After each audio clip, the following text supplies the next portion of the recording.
अब हम इस पार्ट में क्या पढ़ेंगे, फाइनेंशियल प्लानिंग। फाइनेंशियल प्लानिंग का क्या मतलब है कि जो भी अभी तक आपने पढ़ा, dividend decision, investment decision, financing decision, factors affecting, वो सारी चीजें अब यहाँ पर कंपाइल करने का वक्त आ गया है। Financial planning is essentially the preparation of a financial blueprint of an organisation future operations. It is the process of estimating the fund requirement of a business and specifying the sources of fund. It aims to ensure that enough funds are available at the right time. Financial planning का मतलब यह है कि आपको ये analysis करना है कि आपको कितने फंड की रिक्वायरमेंट है, वो फंड कब चाहिए, किस जगह आप उसको अप्लाई करोगे। ठीक, if adequate funds are not available, the firm will not able to honor its commitment and carry out its plans. यदि sufficient फंड नहीं है तो जो उन्होंने वादे किए थे तो गाना साबित हो जाएगा कि तुम तो बड़े धोखेबाज हो, वादा करके भूल जाते हो, पर पैसा ही नहीं तो बापड़ा करेगा क्या, है ना। On the other hand, if excess funds are available, it will unnecessarily add to the cost and may encourage wasteful expenditure. अच्छा, कम पैसा है तो भी समस्या, ज्यादा पैसा है तो भी समस्या, क्योंकि वेस्टफुल एक्टिविटी होगी, आदमी कुछ भी यही पे खर्चा करेगा, है ना। नहीं, हाथ जोड़ने की बात नहीं है, यही sir. Financial planning takes into consideration growth, performance, investment and requirement of fund for a given period. यदि आप अच्छे से करते हो, सोच समझ के कैलकुलेटिव माइंड से काम करते हो, तो फिर क्या होगा, आपका परफॉर्मेंस अच्छा होगा, ग्रोथ अच्छी होगी, और जिस टाइम पर जितने पैसे की जरूरत है वो आपके पास हो, अवेलेबल होगा। ना आपका डेफिसिट फाइनेंस होगा, ना आपका सरप्लस फाइनेंस होगा, यानी ना पैसे की कभी कमी आएगी और ना ही ज्यादा पैसा होगा कि वेस्टफुल आपको कोई काम करना पड़े। तो financial planning versus financial management. Financial management aims at choosing the best investment and financing alternatives by focusing on their cost and benefit. Financial management क्या करता है कि आपको कहाँ इन्वेस्ट करना है, उसके अल्टरनेटिव का कैलकुलेशन करके आपको डिसीजन बताता है। अदर हैंड में फाइनेंशियल प्लानिंग ये देखता है कि आपको रिक्वायरमेंट कितनी है। फाइनेंशियल मैनेजमेंट ये है कि दादा इन्वेस्टमेंट डिसीजन क्या होने चाहिए, कहां पैसा लगाना है और उसका कॉस्ट का बेनिफिट या रिटर्न क्या मिलेगा। लेकिन फाइनेंशियल प्लानिंग ये बताता है कि what are the sources of fund and उसके रिक्वायरमेंट क्या है, कितना फंड आपको रिक्वायरमेंट है। ये दोनों में डिफरेंस क्लियर है। फाइनेंशियल मैनेजमेंट इन्वेस्टमेंट की बात करता है और उसके कॉस्ट की, और फाइनेंशियल प्लानिंग रिक्वायरमेंट की बात करता है कि जरूरत कितनी है, बराबर है। ऑब्जेक्टिव ऑफ फाइनेंशियल प्लानिंग का ऑब्जेक्टिव क्या है, to ensure availability of fund whenever required, जब भी जरूरत हो हमारे पास पैसा अवेलेबल है। To ensure that unnecessary fund is not raised, वो ये कोशिश करता है कि फोकट में पैसा ज्यादा जबरन में उधारी मत जियो यार, है ना। दाल रोटी खाओ, प्रभु के गुण गाओ, ज्यादा पैसा ओवर सरप्लस मत लो, ज्यादा पैसा होगा तो हम वेस्टफुल एक्टिविटी में खर्चा करेंगे। Financial planning involves both short term and long term planning. Financial planning में 3 से 5 साल, 5 साल से ज्यादा, लॉन्ग टर्म शॉर्ट टर्म दोनों की रिक्वायरमेंट होती है। ठीक है,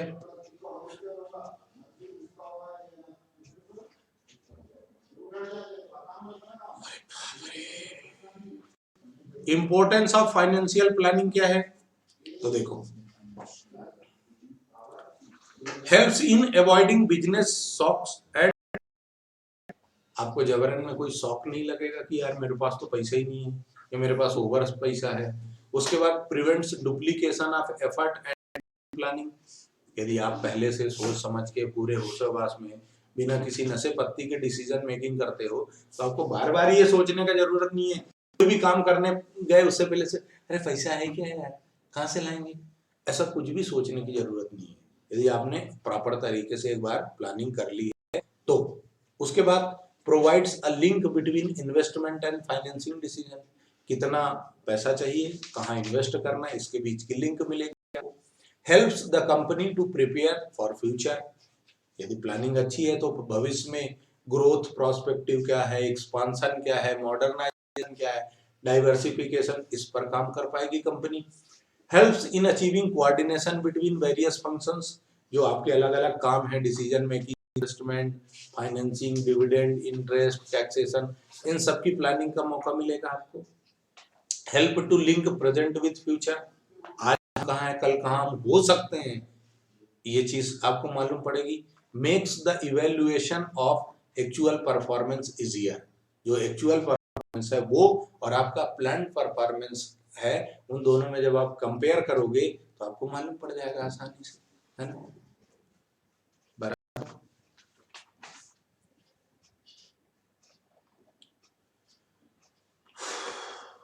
on the basis of ownership, capital structure कैसा होता है, तो दो तरह का है, ओनर्स इक्विटी, ओनर्स फंड और बोरोव्ड फंड, है ना।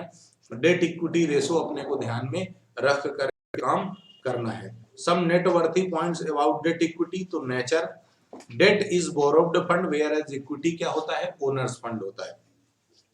Cost of debt is lower than cost of equity, cost of debt जो होता है वो नॉर्मली कम होता है और इक्विटी का कॉस्ट ज्यादा होता है, क्योंकि इक्विटी का कॉस्ट करता है, यानी जो डिविडेंड है वो आपका मार्केट शेयर का प्राइस क्या होगा और उसके साथ में गुडविल कैसी होगी भी जोड़ देता है। बट इंटरेस्ट में क्या है, इंटरेस्ट फिक्स चुकाना है, वो तो एक फिक्स लायबिलिटी है, अदरवाइज उसमें टैक्स का बेनिफिट मिल जाता है, इसलिए वो थोड़ा। Debt is more risky as compare to equity. देखो बेटा, यदि कॉस्टिंग की बात करें तो डेट चीप होता है लेकिन रिस्क ज्यादा होती है। अच्छा सर, रिस्क है तो रिस्क है, चलो आगे बढ़े। Financial leverage or trading on equity, trading on equity या फाइनेंशियल, देखो बेटा, लीवर दारू पीने से खराब हो जाता है, ऐसा बच्चन साहब ने बोला था सत्ते पे सत्ता में, है ना। सीरियस कॉज इंजरी है। लीवरेज का मतलब होता है taking advantages from financial tools, financial tools यानी किसी की मदद लेकर। लीवरेज का सिंपल सा लीवरेज का मतलब होता है कि किसी भी औजार का इस्तेमाल करके यदि हम कोई बेनिफिट लेते हैं तो उसको लीवरेज कहा जाता है। जैसे पहले के जमाने में कुएं से पानी निकालने के लिए रस्सी और बाल्टी का इस्तेमाल होता था, तो वो जो आइटम होते थे वो लीवर थे, यानी रस्सी और बाल्टी लीवर था, और ये जो प्रोसेस थी ये क्या थी, लीवरेज थी। कोई पत्थर गड़ा हुआ है उसको उखाड़ने के लिए तुम फंसाते हो और फिर उसको उखाड़ते हो, तो ये जो सब्बल है वो लीवर है, और ये जो प्रोसेस है लीवर है। क्या क्लियर है लीवर है? किसी के मन में कोई दूसरा ख्याल हो तो बता दे।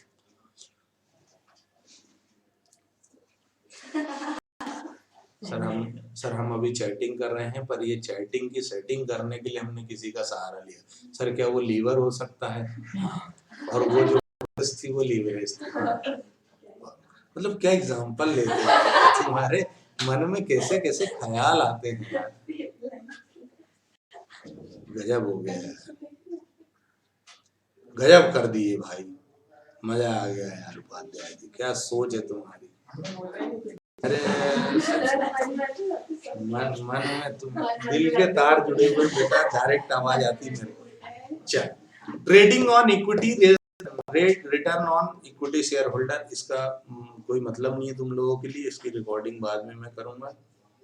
आगे बढ़े हम अगले हिस्से में जाने से पहले हमें एक चीज देखनी है, ये पढ़ाऊंगा तो तुम लोग बोर हो जाओगे। Factors affecting the choice of capital structure, यानी वो चीजें जो आपको इफेक्ट करती हैं कि आपको कौन सा स्ट्रक्चर चूज करना चाहिए, यानी ओनर्स कैपिटल होना या डेट होना, बोरोव्ड फंड होना या ओनर्स फंड होना। इसके लिए आपको जो फैक्टर्स इफेक्ट करते हैं, वो पहला फैक्टर है कैश फ्लो का position.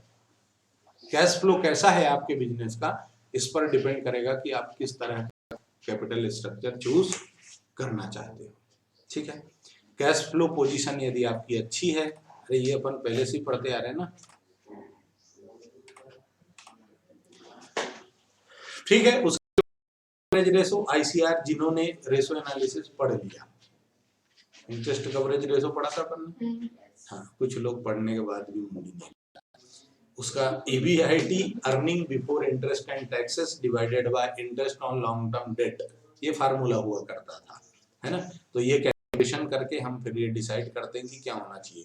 Debt service coverage ratio DSCR, इसमें अपने को ये देखना है कि हमारा जो डेट है कहाँ गया, takes care of the drawback of ICR, यानी जो भी ICR की समस्या हो इंटरेस्ट कवरेज रेशो की, उसको यहाँ से दूर किया जाता है। Cash profit generated by the operation are compared with the total cash required for services of debt and preference share capital. इनका कहना है कि डेट सर्विस कवरेज रेशो में हम ये देखते हैं कि कितनी कैश जनरेट हुई है और कितनी हमें पेमेंट के लिए रिक्वायरमेंट है, यानी जो इंटरेस्ट पे करना है वो हमको कितना रिक्वायर्ड है और हम इस डेट से, इस उधारी से कैश कितनी जनरेट करते हैं। उसके बाद रिटर्न ऑन इन्वेस्टमेंट, जो रिटर्न किया उस पर कितना कमा रहे हो, कि कॉस्ट ऑफ डेट क्या है आपकी, जो बोरोव्ड फंड है उसमें क्या फिक्स रेट ऑफ इंटरेस्ट आपको पे करना पड़ रहा है, टैक्स रेट क्या है, ये सारे डिसीजंस इफेक्ट करते हैं। Cost of equity, share holder को कितना रिटर्न दे रहे हो, ये भी इफेक्ट करता है कि आपका कैपिटल स्ट्रक्चर कैसा होना चाहिए। फ्लोटेशन कॉस्ट, रिस्क कंसिडरेशन, यानी रिस्की क्या है, तो देखा कि बोरोव्ड फंड रिस्की होता है, इक्विटी थोड़ा कम रिस्की होता है ना। फ्लेक्सिबिलिटी किसमें है, पेमेंट से रिलेटेड, तो शेयर्स में ज्यादा फ्लेक्सिबिलिटी होती है एज कंपेयर टू बोरोव्ड। तो कंट्रोल किसमें होता है, तो शेयर में कंट्रोल होता है, डेट में कंट्रोल नहीं होता है। रेगुलेटरी फ्रेमवर्क किसमें, शेयर्स में ज्यादा रेगुलेटरी फ्रेमवर्क है, सेबी आप पर हमेशा नजर गड़ाए रहती है। वो ट्रायंगल लव स्टोरी होती है ना बेटा, उसमें जो एक तीसरा वाला आदमी तो हमेशा देखता रहता है कि इसका चल क्या रहा है। तो रेगुलेटरी फ्रेमवर्क बेटा शेयर्स में ज्यादा होता है, सेबी वो नजर गड़ा के रखती कि दादा कंपनी कर क्या रही है शेयर होल्डर के साथ, छेड़ा तो इतनी इसने फोकट में जबरन में, कोई धोखाधड़ी तो नहीं करी।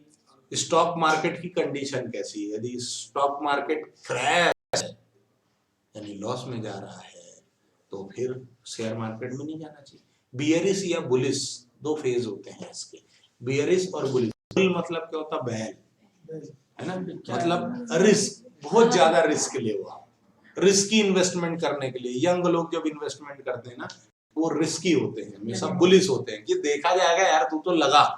तो जब मार्केट बुलिश है तो कोई टेंशन नहीं है, लेकिन जब बियरिश है, जहाँ ज्ञान की दुकान घंटी रही है, डर का माहौल है ना, तो वहां पर फिर दिमाग लगता है और मार्केट कंडीशन यदि लॉसेस में जा रही है तो वहां पर बियरिश होता है, और ऊपर जा रहे हैं तो फिर बुलिश होता है। बैल का दिमाग लगाने का काम नहीं होता ना। Capital structure of other companies, दूसरी कंपनी का क्या कैपिटल स्ट्रक्चर है, इस बात पर भी अपना कैपिटल स्ट्रक्चर डिपेंड करता है।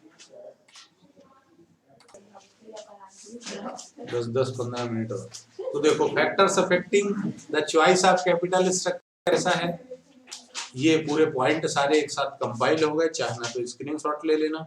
Fixed capital and working capital का क्या मतलब है, तो फिक्स कैपिटल वो कैपिटल है जो लॉन्ग टर्म एसेट पे लगती है, 1 साल से ज्यादा के लिए होती है, 3 से 5 साल से ज्यादा के लिए होती है, वो फिक्स्ड कैपिटल है। आप फिक्स्ड कैपिटल मतलब फिक्स्ड एसेट खरीदते हो, जब प्लांट मशीनरी फर्नीचर ये जब चीजें, तो फिक्स्ड वर्किंग कैपिटल भी आपको बता दिया। कैपिटल बजटिंग डिसीजन जो लिया जाता है उसमें क्या होता है, फिक्स्ड कैपिटल, और वर्किंग कैपिटल मतलब डे टू डे जो आपका बिजनेस ऑपरेशन है वो।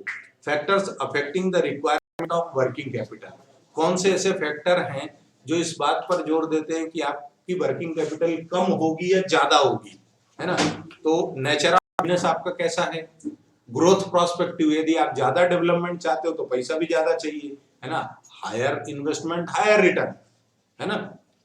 नेचर ऑफ बिजनेस, बड़ा ऑर्गेनाइजेशन है तो ज्यादा पैसा चाहिए, छोटा ऑर्गेनाइजेशन है कम चाहिए, यानी कि अच्छा मैन्युफैक्चरिंग यदि इंडस्ट्री है तो ज्यादा पैसा चाहिए, क्योंकि आपको एसेट होना चाहिए उसके लिए, मैन्युफैक्चरिंग करने के लिए फैक्ट्री और प्लांट होना चाहिए। डाइवर्सिफाई करना चाहते हो तो एक्स्ट्रा पैसा चाहिए, लॉन्ग टर्म के लिए पैसा चाहिए। डाइवर्सिफाई यानी जो प्रोडक्ट लाइन पर आप डील कर रहे थे उसके कुछ हटके काम करना चाहते हो, अपन ने दूध डेयरी खोली, बाद में पोहे जलेबी बेचने लग गए, डाइवर्सिफिकेशन, सिंपल। उसके बाद स्केल ऑफ ऑपरेशन, यदि लार्ज स्केल में आप प्रोडक्शन करते हो, ज्यादा क्वांटिटी मैन्युफैक्चर करते हो, कई देशों में आपका बिजनेस चल रहा है, तो पैसा भी ज्यादा चाहिए, फिक्स्ड कैपिटल। फाइनेंसिंग अल्टरनेटिव्स आपके पास क्या है? यदि इजिली आपको फंड अवेलेबल है तो कोई टेंशन नहीं है, लेकिन इजिली अवेलेबल नहीं है तो फिर आपको फिक्स्ड कैपिटल की रिक्वायरमेंट ज्यादा होगी। चॉइस ऑफ टेक्निक, आप लेबर इंटेंसिव में हो या कैपिटल इंटेंसिव में हो। कैपिटल इंटेंसिव में हो यानी मशीनों से काम कर तो मशीन होना चाहिए, यानी पैसा ज्यादा चाहिए। लेबर में हो तो कम पैसा चाहिए, ठीक है। लेबर आप कोलैबोरेशन, आपके किस तरीके से कोऑर्डिनेशन है आपका, कितने लोगों से संपर्क है। यदि इजीली आपको चीजें अवेलेबल हो जाती हैं और जल्दी जल्दी पेमेंट करने की जरूरत नहीं है तो फिर कैपिटल रिक्वायरमेंट उसी। और टेक्नोलॉजिकल अपग्रेडेशन यदि चाहते हो तो टेक्नोलॉजी तो नॉर्मली एक्सपेंसिव होती है, यानी आपको ज्यादा पैसा चाहिए, ठीक है।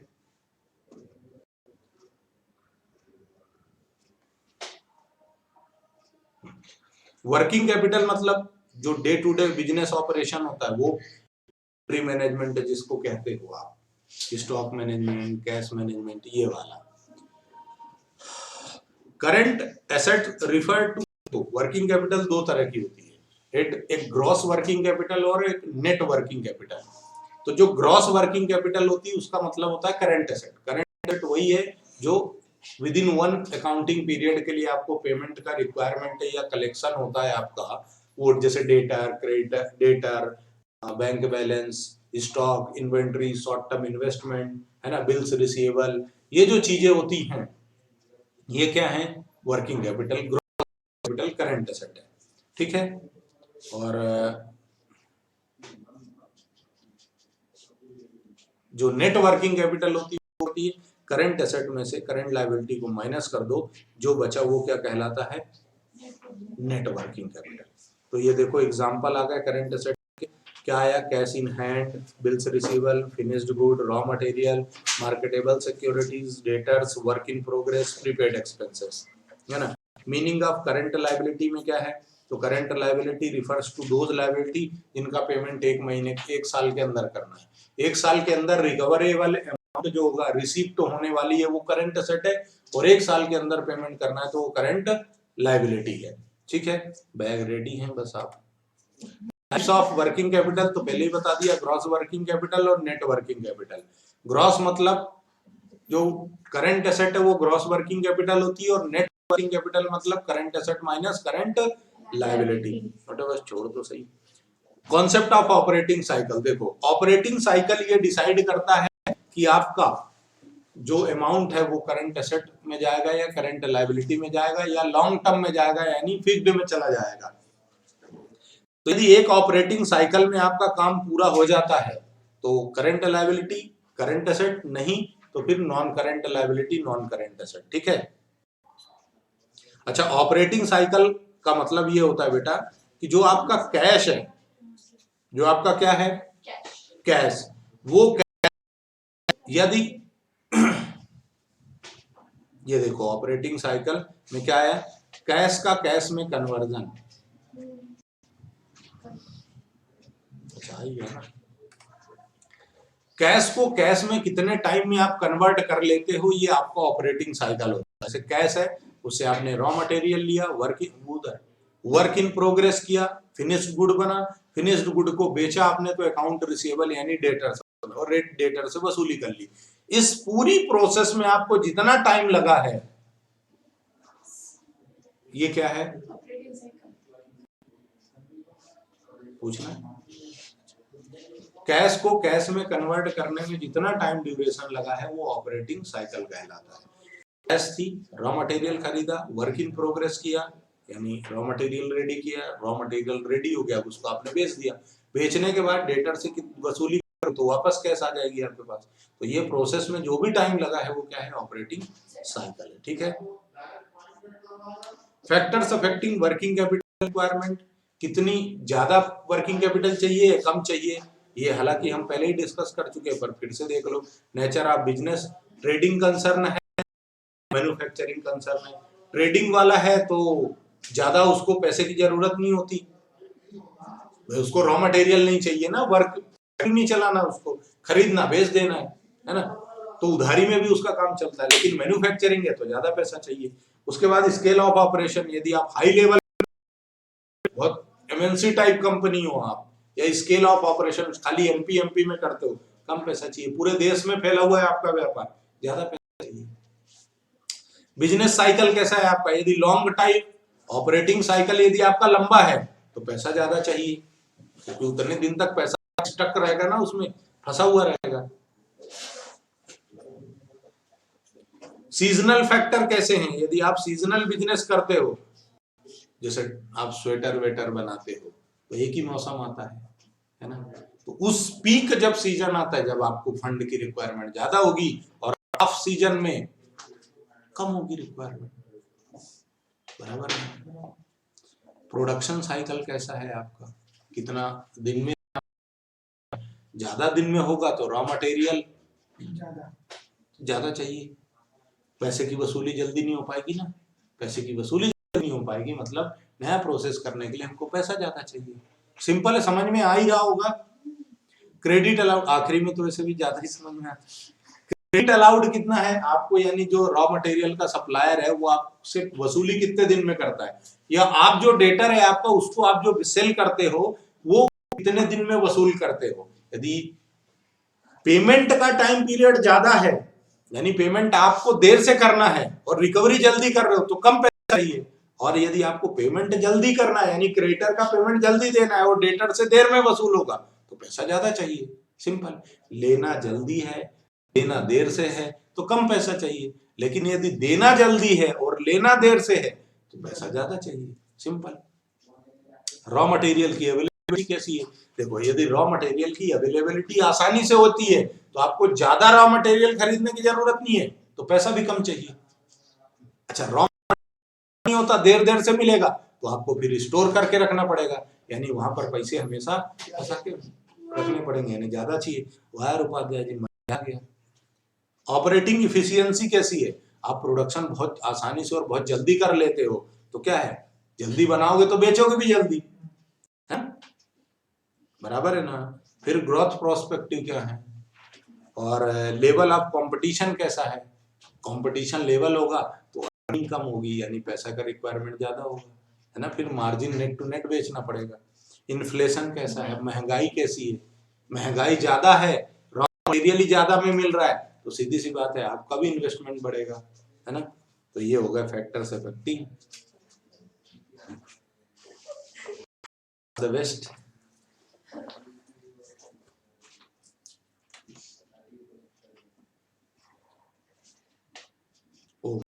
That's great. End of the chapter. तो पूरे चैप्टर का क्रक्स क्या है कि आपको फाइनेंशियल मैनेजमेंट में आपको ये देखना है कि आपको किस तरह का ऑर्गेनाइजेशन है, क्या आप बिजनेस कर रहे हो, लॉन्ग टर्म के लिए पैसा चाहिए, शॉर्ट टर्म के लिए चाहिए, आपको इन्वेस्टमेंट कैसा चाहिए, है ना, आपका ग्रोथ का, एक्सपांशन का, डाइवर्सिफिकेशन का क्या इरादा है, उस बेसिस में आपके कैपिटल की रिक्वायरमेंट होती है। कैपिटल की रिक्वायरमेंट वर्किंग कैपिटल और फिक्स्ड कैपिटल यानी लॉन्ग टर्म और शॉर्ट टर्म की होती है। उसके बाद आप कैपिटल स्ट्रक्चर को दो तरीके से बांट देते हो, ओनर्स फंड और बोरोव्ड फंड, है ना। इसमें बहुत सारे आपके और भी हो सकते हैं, डिसीजन मेकिंग की टेक्निक्स वगैरह होती है ना, फैक्टर्स भी उनको इफेक्ट करते हैं। तो इस तरीके से आप एक बार वीडियो जरूर देख लेना सारे, है ना। आपका बहुत बहुत धन्यवाद, आपने जो आज सहयोग दिया है इसके लिए मैं हमेशा आभारी रहूंगा। आप लोगों का धन्यवाद फिर से।